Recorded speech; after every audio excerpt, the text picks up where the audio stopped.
أشهد أن محمدا عبده ورسوله. أعوذ بالله من الشيطان الرجيم. بسم الله الرحمن الرحيم.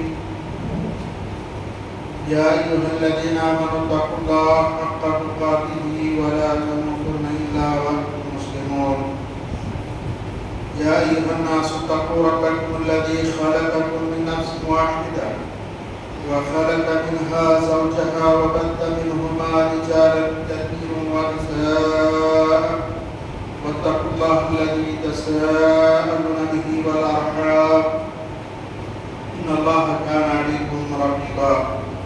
يا أيها الذين آمنوا اتقوا الله وقولوا قولا سديدا يصلح لكم أعمالكم ويغفر لكم ذنوبكم ومن يطع الله ورسوله فقد فاز فوزا عظيما.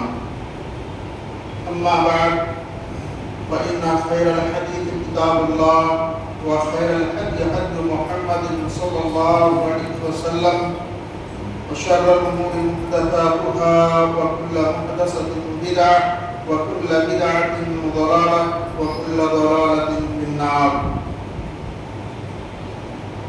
وقال الله تبارك وتعالى في القرآن المجيد فإذا فرغت فانصب وإلى ربك فارغب. وقال الله تبارك وتعالى في القرآن المجيد والفجر وليال عشر. تمام قسم کی تعریفات، حمد و ثنا، کبریائی اور بڑائی اس رب ذوالجلال کے لیے لائق و زیبا ہے جس نے ہم سبوں کو اس دنیا فانی کے اندر پیدا کیا اور پیدا کر کے دیگر مخلوقات کی طرح نہیں چھوڑا، جنہیں ہمیں اشرف المخلوقات سے نوازا. ہمیں بولنے، سننے، سمجھنے کے لیے اللہ تبارک و تعالیٰ نے دیگر مخلوقات سے الگ خصوصی نعمتوں سے نوازا. الغرض جتنی بھی تعریف کی جائے، جتنی بھی حمد و ثنا بیان کی جائے، اللہ رب العالمین کی وہ کم ہے. اور اللہ تبارک و تعالیٰ نے ہمارے اوپر بے شمار نعمتوں سے نوازا ہے، بے شمار نعمتوں کا نچھاور کیا ہے. اگر ہم اپنے پروردگار کی نعمتوں کو شمار کرنا چاہیں تو شمار نہیں کر پائیں گے.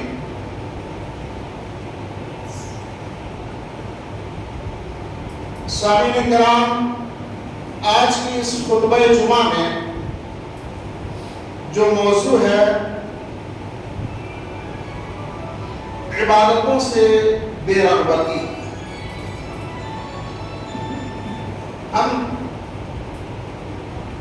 رب العالمین کی عبادت سے بہت دور ہو چکے ہیں اور بے راہ روی پر چل چکے ہیں، اپنی خواہشات اور اپنی مرضی کے مالک بن چکے، جبکہ اللہ تبارک و تعالیٰ نے ہمارے اوپر بہت زیادہ نعمتوں سے نوازا ہے، بہت زیادہ نعمتوں کا نچھاور کیا ہے. سب سے بڑی نعمت کیا ہے؟ اللہ تبارک و تعالیٰ نے ہم اور آپ کو جو نعمتیں نوازے ہیں ان میں سب سے بڑی نعمت کیا ہے؟ ایمان، توحید، اسلام. اس کے بعد بہت ساری نعمتیں ہیں جو اللہ تبارک و تعالیٰ نے ہم اور آپ کو عطا کیا. انہی نعمتوں میں سے دو نعمت بڑی خاص جس کے بارے میں اللہ کے نبی صلی اللہ علیہ وسلم نے فرمایا. حضرت عبداللہ بن عباس رضی اللہ تعالیٰ عنہ بیان کرتے ہیں، بخاری کی روایت اللہ کے نبی صلی اللہ علیہ وسلم نے فرمایا نعمتان مرقوم فیہما کثیر من الناس الصحت والفراغ. جو آج ہم اور آپ ان دو نعمتوں سے اکثر غافل ہیں. اللہ کے نبی صلی اللہ علیہ وسلم نے فرمایا دو نعمتیں ایسے ہیں نعمتان مغبون فیہما کثیر من الناس جو اکثر لوگ غافل ہے، دھوکے میں ہے، خسارے میں ہے، نقصان میں ہے. اور وہ دو نعمت کیا ہے؟ الصحت والفراغ. صحت، تندرستی، اور دوسرا فراغت، فرصت، وقت. یہ دونوں چیزیں خصوصی طور پر ہم اور آپ کو جو ملا ہے، ان نعمتوں کو ہم کتنا صحیح سے استعمال کر رہے ہیں ذرا غور کریں. چلیے اسی مہینے سے شروع کرتے ہیں. یہ عشرہ ذی الحجہ جو ابھی گزر رہا ہے، ذی الحجہ کا مہینہ، یہ 10 دنوں کے بارے میں، جس کے بارے میں اللہ تبارک و تعالیٰ نے قسم کھائی، 10 راتوں کے بارے میں اللہ تبارک و تعالیٰ نے قسم کھائے ہیں کہ اس کی عظمت کی قسم. والفجر ولیال عشر. مفسرین قرآن بیان کرتے ہیں کہ یہ 10 راتوں سے مراد یہ عشرہ ذی الحجہ کی ابتدائی 10 دن، 10 دن مراد. اس کی کیا فضیلت ہے؟ اللہ کے نبی صلی اللہ علیہ وسلم فرماتے ہیں افضل ایام الدنیا ایام العشر، یعنی عشرہ ذی الحجہ. اللہ اکبر. ہم آپ ذرا غور کریں، سوچیں، تصور کریں. کسی کو خیال آ رہا ہے ہم کون سے دن گزار رہے ہیں، کون سے ایام ہیں، کون سے مہینے ہیں؟ ہمیں بس عید الاضحیٰ کی دور کی قربانی نظر آ رہی ہے کہ ایک عید ہے جو ابھی ہے، کرنا ہے. لیکن اللہ تبارک و تعالیٰ نے ہمیں اور کتنی نعمتوں سے نوازا ہے. کبھی غور و فکر کیا؟ ارے چلتا آ رہا ہے، کتنے ہمیں دیکھا، پھر گزر جا رہا ہے، چلے جا رہا ہے. ہمیں غور و فکر نہیں کرتے، تصور نہیں کرتے. اسی لیے اللہ کے نبی صلی اللہ علیہ وسلم نے فرمایا مَرْكُونٌ فِيهِمَا كَثِيرٌ مِّنَ النَّاسِ. بہت زیادہ گھاٹے میں ہیں اکثر لوگ، خسارے میں ہیں. کیوں؟ اور آپ سوچتے نہیں، غور و فکر نہیں کرتے. کتنے سال ہیں جو ہم نے گزار دیے، کتنے ایسے فضیلت والے ایام کو ہم نے گزار دیے ہیں. کبھی سوچا، کبھی تبدیلی کرنے کے لیے ہم نے غور و فکر کیا؟ نہیں. تو یہ گھاٹے میں ہیں ہم لوگ، نقصان میں ہیں، خسارے میں ہیں. اچھا، گھاٹا اور نقصان اللہ کے نبی نے کیوں ذکر کیا ہے؟ غور کی چیز. ارے اس لیے کہ انسان جو کچھ ہم کرتے ہیں تاجر کے معنی میں، تجارت. دیکھیے ہم لوگ اور آپ تجارت کرتے ہیں، دیکھتے ہیں، محاسبہ کرتے ہیں، اور فکر کرتے ہیں کہ اس میں کتنا نقصان ہوا، کتنا فائدہ ہوا. اگر لاس ہے تو اس کو چھوڑ دیتے ہیں، نقصان ہے اس کو چھوڑ دیتے ہیں. اللہ کے نبی صلی اللہ علیہ وسلم نے فرمایا کہ دیکھو محاسبہ کرو اور فکر کرو، کہیں تم وہ تاجر تو نہیں جو نقصان میں ہو، گھاٹے میں ہو. یہ دنیا آخرت کی کھیتی ہے، یہ دنیا آخرت کی کھیتی ہے. جو کچھ ہم یہاں کریں گے آخرت میں وہ ملے گا. جو کچھ ہم یہاں تجارت کریں گے اس کا فائدہ ہمیں ملے گا. اسی لیے غور کر لینی چاہیے. تاجر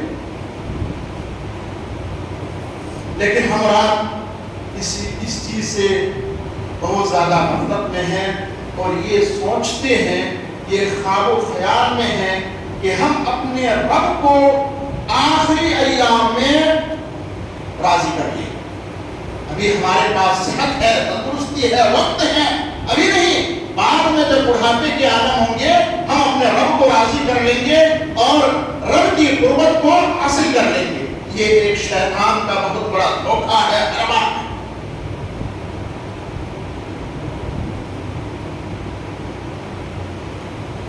اللہ کے نبی صلی اللہ علیہ وسلم کو اللہ تبارک و تعالیٰ نے حکم دیا وَإِذَا فَرَغْتَ فَانْصَبْ وَإِلَىٰ رَبِّكَ فَارْغَب. اے محمد صلی اللہ علیہ وسلم، جب بھی آپ کو وقت ملے، فرصت ملے، اپنے رب کی اطاعت میں گزاریے اور اپنے رب کی طرف دوڑیے. لیکن ذرا غور کریں کہ ہمارے کیا تصور ہے، ہم کتنے نقصان ہیں. اللہ کے نبی صلی اللہ علیہ وسلم نے ہمیں کیا تعلیم سکھائے؟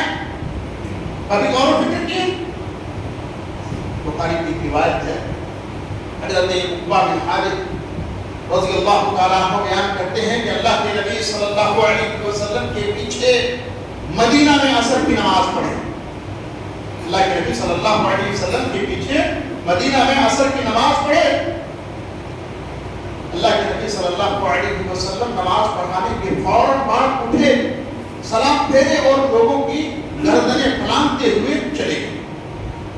صحابہ کرام کی گردنیں پھلانگتے ایسا نہیں کرتے تھے اللہ کے نبی صلی اللہ علیہ وسلم، ابھی اس طرح سے نہیں کرتے، لیکن یہ معمول کے برعکس تھا. اسی لیے صحابہ کرام تعجب میں پڑ گئے، آخر کیا وجہ ہے؟ آج اللہ کے نبی صلی اللہ علیہ وسلم سلام پھیرنے کے فوراً بعد اٹھ کر کے چلے گئے، کیا وجہ ہے؟ صحابہ کرام پریشان ہو گئے. کہتے ہیں کچھ دیر کے بعد اللہ کے نبی صلی اللہ علیہ وسلم آئے اور صحابہ کرام کی طرف متوجہ ہوئے اور فرمانے لگے کہ اصل میں بات یہ تھی کہ ہمارے پاس ایک سونے کی ڈلی تھی، مجھے یہ اچھا نہیں لگا، میں یہ پسند نہیں کرتا ہوں کہ اللہ کی یاد سے اللہ کی عبادت میں کوئی چیز خلل کرے، اس لیے میں نے اسے صدقہ کرنے کا. یہ معمولی بات نہیں. آج ہماری اور آپ کی عبادتوں کا ذرا تصور کیجیے. ہم نماز پڑھتے ہیں، نماز تو مسجد میں پڑھ رہے ہیں، لیکن ہماری ذہن، ہماری دل و دماغ کہیں اور ہے. کتنا سودا کیے ہیں، کیا کیے ہیں، کتنے دیے ہیں، کیا نہیں دیے ہیں، ساری چیزوں کا حساب و کتاب ہم نماز میں کر لیتے ہیں. ساری چیزوں کی حساب و کتاب ہم نماز میں شروع کر دیتے ہیں. جو چیز یاد نہیں آ رہی ہے ہم نماز پڑھ یاد آ جاتی ہے. تو یہ ہے ہماری ایمان کی کمزوری جو اللہ کے نبی صلی اللہ علیہ وسلم نے ہمیں یہ تعلیم دی ہے. ہمیں تو اللہ کے نبی صلی اللہ علیہ وسلم نے یہ سکھایا، بادروا بالاعمال فتنہ فقد الیہ المسلم. ہمیں تو اللہ کے نبی صلی اللہ علیہ وسلم نے خبردار کیا کہ اے مسلمانوں، اے ایمان والو، خبردار ہو جاؤ اور اعمال صالحہ نیک کاموں میں جلدی کیا کرو، خوب اکٹھا کر لو. اللہ تبارک و تعالیٰ نے تمہیں صحت دی ہے، تندرستی دی ہے، اسے غنیمت جانو اور اللہ رب العالمین کے ہاں قربت حاصل کر لو، نیک اعمال کر لو، اس سے قبل کہ فتنے آ جائیں گے. ایسے فتنے آئیں گے فقد الیہ المسلم یصبح الرجل مؤمنا ویمسی کافرا او یمسی مؤمنا ویصبح کافرا. ایسے فتنے ہوں گے، ایسے فتنے رونما ہوں گے کہ رات کی تاریکی کے معنی ہوں گے. رات کی تاریکی جس طرح سے ہوتی ہے ایسی فتنے رونما ہوں گے. رات کی تاریکی کیسی ہوتی ہے؟ جیسے مغرب کے بعد سے جیسے جیسے رات بڑھتی ہے اور اندھیرا بڑھتے جاتا ہے، تو اللہ کے نبی صلی اللہ علیہ وسلم نے فرمایا کہ جیسے جیسے یہ دن گزرے گا فتنے اور زیادہ بڑھیں گے، اتنے زیادہ فتنے ہو جائیں گے. اور فتنے کا اثر یہ ہوگا کہ صبح مومن ہوگا رات میں کافر ہو جائے گا، یا رات میں مومن ہوگا صبح کافر ہو جائے گا. آج ہم اور آپ اس فتنے کو محسوس کرتے ہیں، یا اگر نہیں کر رہے ہیں تو یہ ثابت خیال ہے کہ ابھی فلاں جگہ پر ہے فتنہ ہو رہا ہے، ہمارے مسلمان بھائیوں کو پریشان کیا جا رہا ہے، یہ ہے فلاں ہے فلاں ہے، دیکھ رہے ہیں لیکن ہم سے سامنا نہیں ہوا تو ہم چوکنا چوبند نہیں. کبھی ہم نے اپنوں کو نہیں کھویا آنکھوں کے سامنے. تو فتنہ آیا ہے کہ نہیں؟ اللہ کے نبی صلی اللہ علیہ وسلم نے فرمایا یہ ابھی وہ دین ہوں پہ اور دنیا دیکھ لو، مشاہدہ کر لو. یہ کوئی پیمانہ مشین یا ناپنے والی چیز نہیں ہے جو اسے لگا کر کے دیکھ لیا جائے کہ کتنی ڈگری ہے، کسے ہے، اور یہاں فتنے کتنا ہے. اللہ کے نبی صلی اللہ علیہ وسلم نے ایک جملہ بتا دیے، یبیع دینہ بعرض من الدنیا. اتنا آیا ہے کہ نہیں ہم اور آپ چلیے مشاہدہ کی. اللہ کے نبی صلی اللہ علیہ وسلم نے فرمایا حالات یہ ہو جائیں گے کہ لوگ اپنے ایمان اور اپنے دین کو دنیا کے معمولی سامان کے عوض، دنیا کے معمولی فائدے کے لیے بیچ ڈالے گا، خراب کر لے گا. ان کو پرواہ نہیں ہوگا. ایمان خراب ہو رہا ہونے دو، دین خراب ہو رہا ہونے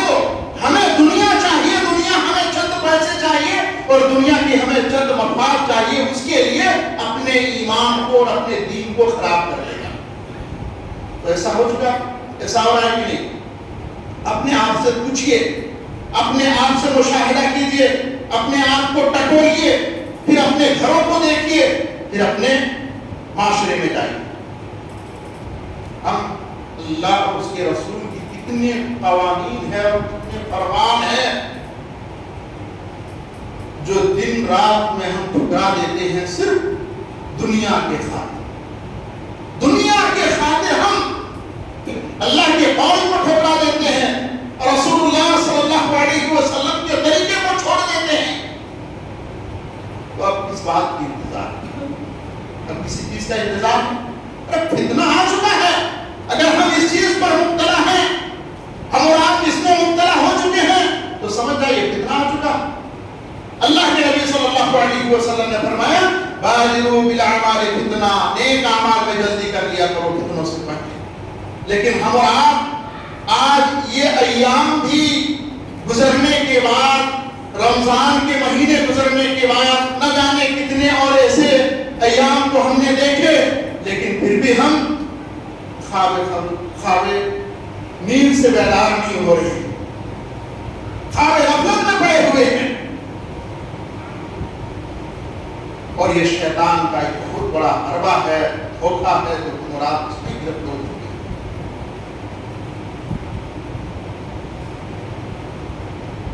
جب اللہ تبارک و تعالیٰ نے نبی صلی اللہ علیہ وسلم کو حکم دیا, دیکھیں یہ عشرہ ذی الحجہ کی ابتدائی 10 دن کی فضیلت ہے, اس میں بہت زیادہ فضیلت ہے. محدثین بیان کرتے ہیں اور مفسرین کے اصل میں یہ جو 10 دن کی فضیلت افضل ایام الدنیا, اللہ کے نبی صلی اللہ علیہ وسلم نے فرمایا کہ دنیا میں جو سب سے افضل ایام ہے وہ یہ دن جو ہم اور آپ ابھی گزار رہے ہیں, سب سے افضل ہے. تو کیا مطلب؟ دوسری روایتوں میں ہے اور اللہ تبارک و تعالیٰ نے فرمایا کہ رمضان کے مہینے میں جو آخری عشرہ اس میں بھی بہت فضیلت ہے. تو ایک فرق اس کو سمجھ لیجیے کہ وہ رات کا ہے اور یہ دن کا معاملہ ہے. دن کے اعتبار سے یہ مہینے کی ابتدائی 10 دن کی فضیلت ہے, اور رات میں وہ رمضان کے آخری عشرے میں فضیلت ہے. تو بہرحال اس میں بہت زیادہ فضیلت, بہت زیادہ ایام ہیں, بہت سے نیک اعمال ہیں جس کے بارے میں اللہ کے نبی صلی اللہ علیہ وسلم نے فرمایا کہ اس 10 دنوں کے اندر کیا ہے, عرفہ کا روزہ ہے, اور بھی اللہ کے نبی صلی اللہ علیہ وسلم کی بہتی سے نماز ہے, ذکر و اذکار ہے, اور پھر کیا ہے, نہر یوم النحر ہے. بہت سی اس میں اس 10 دنوں کے اندر ایسی عمل ہے جس کی بنا پر اس 10 دنوں کی فضیلت بہت زیادہ بڑھ جاتی ہے. بہرحال ہم آپ کو سوچنا ہے اور اس سے فائدہ اٹھانا ہے. اللہ تبارک و تعالیٰ نے فرمایا فَإِذَا فَرَغْتَ فَانْصَبْ وَإِلَىٰ رَبِّكَ فَارْغَب. اے محمد صلی اللہ علیہ وسلم, جب بھی آپ کو وقت ملے فوراً اپنے رب کی طرف رجوع کریں. غور کیجیے اللہ کے نبی صلی اللہ علیہ وسلم کی 23 سالہ زندگی. اگر ہم اللہ کے نبی صلی اللہ علیہ وسلم کی سیرت کو مطالعہ کریں گے تو معلوم ہوگا کہ اللہ کے نبی صلی اللہ علیہ وسلم نے ہمیں تعلیم ہی یہی چیز دی ہے. آخری ایام کے بارے میں ہم اور آپ سن چکے ہوں گے کہ اللہ کے نبی صلی اللہ علیہ وسلم کے اوپر جب مرض الموت مبتلا ہو چکے تھے, اللہ کے نبی صلی اللہ علیہ وسلم غشی بے ہوشی کے عالم میں پڑے ہوئے تھے موت سے 1-2 دن قبل, تو اللہ کے نبی صلی اللہ علیہ وسلم کو بے ہوش ہو رہے ہیں, پھر ہوش میں آ رہے ہیں, پھر بے ہوش ہو جا رہے ہیں.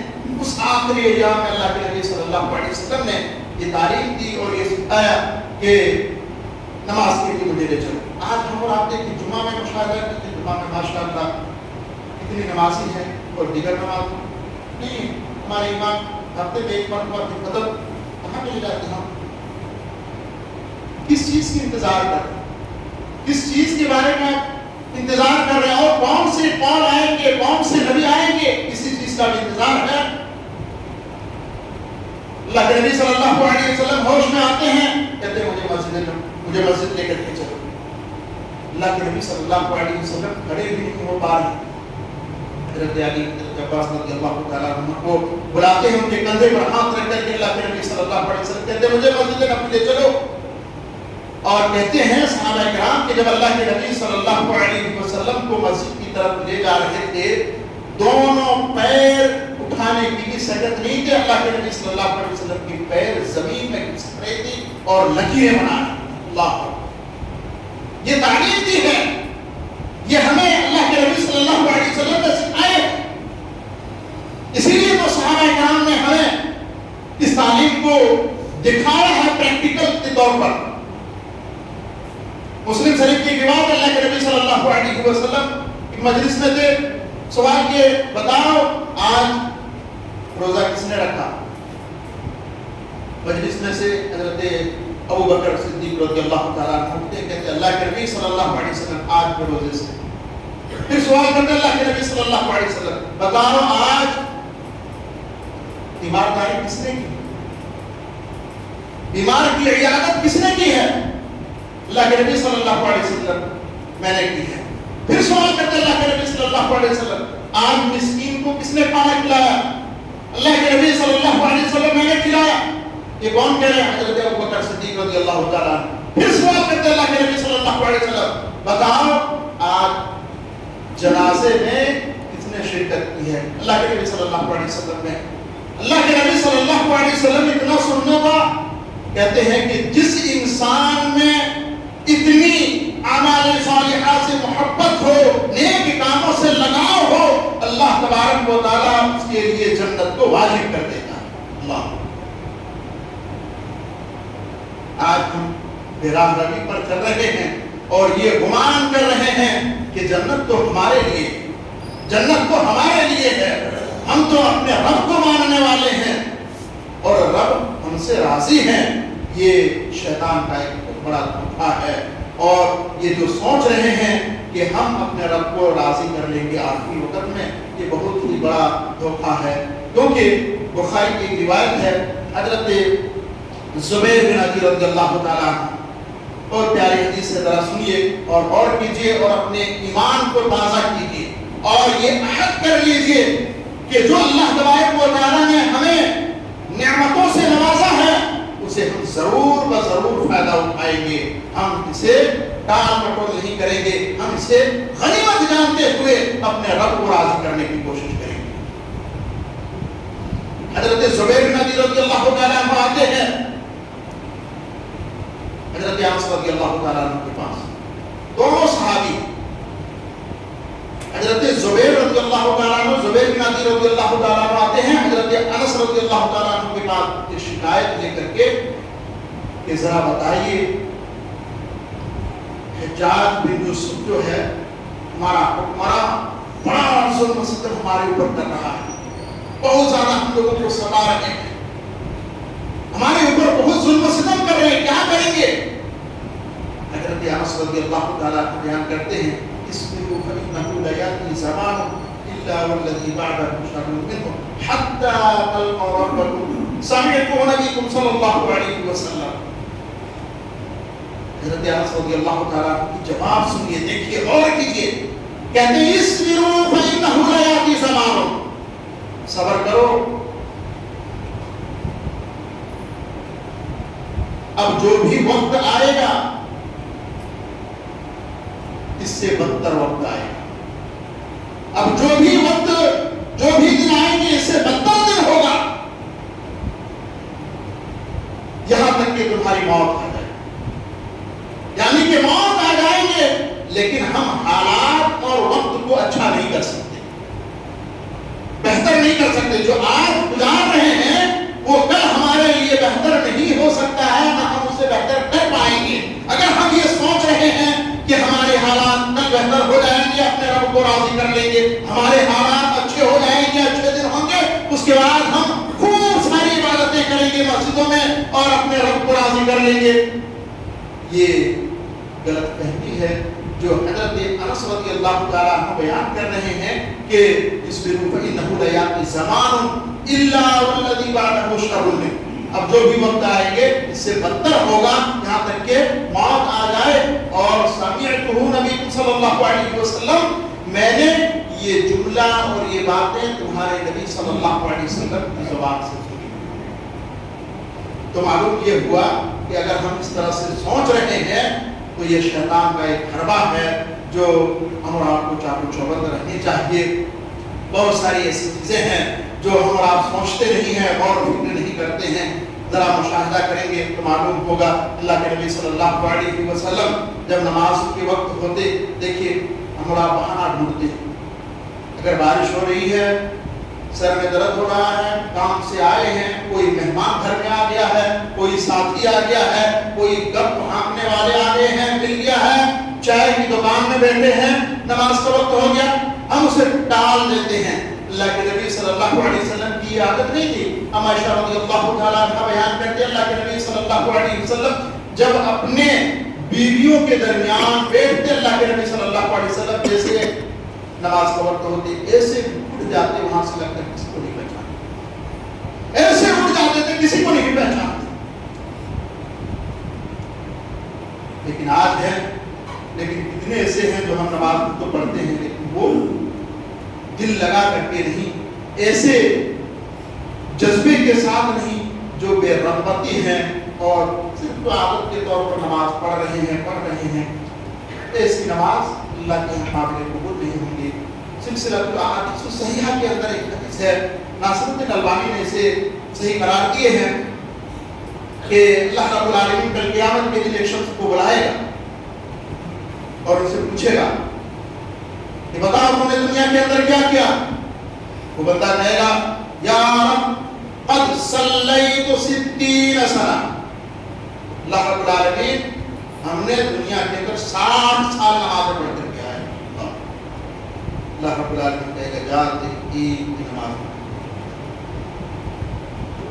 ایک بھی نماز ہم نے قبول نہیں۔ تو یہ جو اگر ہم عادتاً اس طرح سے صرف کر رہے ہیں، اللہ کا خوف نہیں، نہ اللہ سے لگاؤ ہے، نہ اسے محبت ہے، نہ اسے شوق ہے، تو یہ عبادت کیا ہے؟ آگے چلے جائیں گے، ان کا یہ سہمت ہو جائے گا۔ یہ چند باتیں تھی۔ اللہ تبارک و تعالیٰ سے دعا ہے اللہ تعالیٰ ہم تمام لوگوں کو اور تمام مسلمانوں کو اللہ رب العالمین اعمال صالحہ میں دل لگانے اور اسے جلدی کرنے اور اسے زیادہ سے زیادہ کرنے کے اللہ رب العالمین توفیق دے، اور اللہ رب العالمین ہمیں ان لوگوں میں سے نہ بنائے جس کے بارے میں محدثین کہا کرتے تھے لا تجالس الموتى لا تجالس الموتى، دیکھو مردوں کے ساتھ مت بیٹھا کرو۔ آج ہماری کیفیت کیا ہو گیا دیکھیں، محدثین کہتے ہیں لا تجالس الموتى، مردوں کے پاس مت بیٹھا کرو۔ پوچھنے والوں نے پوچھا کہ کہاں ہم مردوں کے پاس بیٹھتے ہیں، مردے کے پاس بیٹھنا کیا مطلب ہے؟ کہتے ہیں الراغب الی الدنیا، جو دنیا کی طرف مائل ہے ایسے لوگ مردہ ہے، مردار ہے۔ تو محدثین کہا کرتے تھے ان لوگوں سے تعلق اتنا مت رکھو، ان کے پاس مت بیٹھو۔ لا تجالس الموتى، مردوں کے پاس مت بیٹھا کرو۔ اللہ رب العالمین ہم سبوں کو اعمال صالحہ کرنے کی توفیق دے، اور اللہ رب العالمین ہماری اعمال کو قبول فرمائے، اور ہمارے بچوں کو اللہ رب العالمین دین کا فرما بردار بنائے، دین کا امام بنائے۔ اور اللہ رب العالمین جو کچھ ہم اس عشرے میں کر رہے ہیں اللہ رب العالمین اسے تو قبول فرما، اور اللہ رب العالمین ہم سب کو زیادہ سے زیادہ کرنے کی توفیق دے۔ آمین۔